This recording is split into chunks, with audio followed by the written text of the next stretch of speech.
세무조사?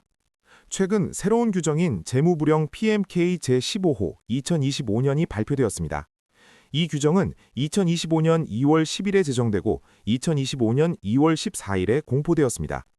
그렇다면 새로운 규정 설명에 앞서 세무조사가 실시되는 이유는 무엇일까요? 인도네시아의 과세체계에는 세 가지 방식이 있습니다. 첫째는 과세당국이 직접 세액을 결정하는 공식평가제도, Official Assessment System. 둘째는 고용주 등 제3자가 세금을 원천징수하는 원천징수제도, Withholding Tax System. 셋째는 납세자가 스스로 등록, 계산, 납부, 신고를 수행하는 자기평가제도, Self-Assessment System입니다. 인도네시아는 자기평가제도를 채택하고 있기 때문에 납세자가 제출한 신고 내용에 대해 세무당국이 감독을 수행하는데 그것이 세무조사입니다. 이 과정에서 납세자는 계정 담당자로부터 SPEDK라는 확인 요청 공문을 받을 수 있습니다. 이 SPEDK의 결과는 세 가지로 나뉩니다.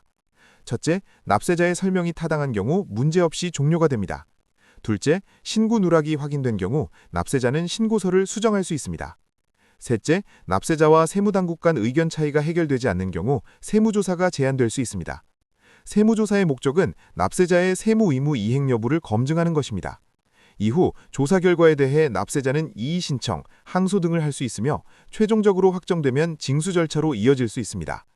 또한 이번 PMK 제15호 2025년은 기존 규정과 비교하여 많은 용어와 내용이 변경되었습니다.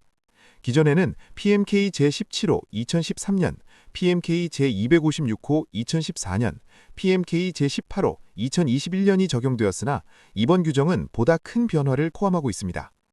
이번 PMK 제15호 2025년의 주요 목적이 세무조사 과정에서 법적 확실성, 효율성, 투명성을 향상시키기 위한 것이라고 설명하고 있습니다. 또한 이번 규정은 토지 및 건물세 PBB와 탄소세에 대한 세무조사도 포함되었다고 설명하고 있습니다. 이번 규정에서는 세무조사의 유형을 세 가지로 구분하였습니다.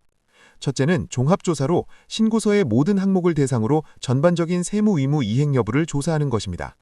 이는 납세자의 전반적인 세무 준수 여부를 확인하고 잠재적인 세금 누락을 발견하며 오류를 수정하는 목적을 가집니다. 둘째는 집중조사로 신고서의 특정 항목 하나 또는 일부 항목에 대해 심층적으로 조사하는 것입니다.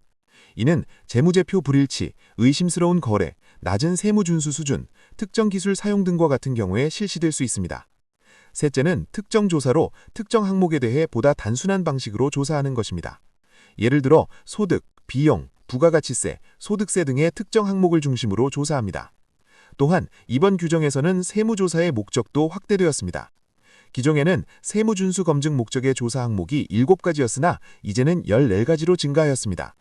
예를 들어 환급 신청, 과세기간 변경, 자산 재평가, 매출 없이 매입세액 환급만 발생한 경우, 원천징수 의무 불이행, 신고 미제출, 구체적 탈루 의심 데이터 등등의 경우 세무조사가 실시될 수 있습니다. 조사 기간도 변경되었습니다. 세무준수 검증 목적의 경우 조사 기간은 다음과 같은데 종합조사는 최대 5개월, 집중조사는 최대 3개월, 그리고 특정조사가 최대 1개월입니다. 또한 동일 그룹 내 기업 또는 이전 가격 등 복잡한 거래가 있는 경우 최대 4개월까지 추가 연장이 가능합니다. 조사 종료 후 최종 결과 논의 및 보고 기간은 최대 30일입니다. 또한 조사 결과 통지서인 SPHP를 받은 납세자는 반드시 5영업일 이내에 서면으로 답변해야 하며 이는 기존 7일에서 단축된 것입니다. 이번 PMK 제15호 2025년은 2025년 2월 14일부터 공식적으로 시행되었으며 기존 PMK 제17호 2013년, PMK 제256호 2014년, PMK 제18호 2021년의 기존 규정은 폐지되었습니다.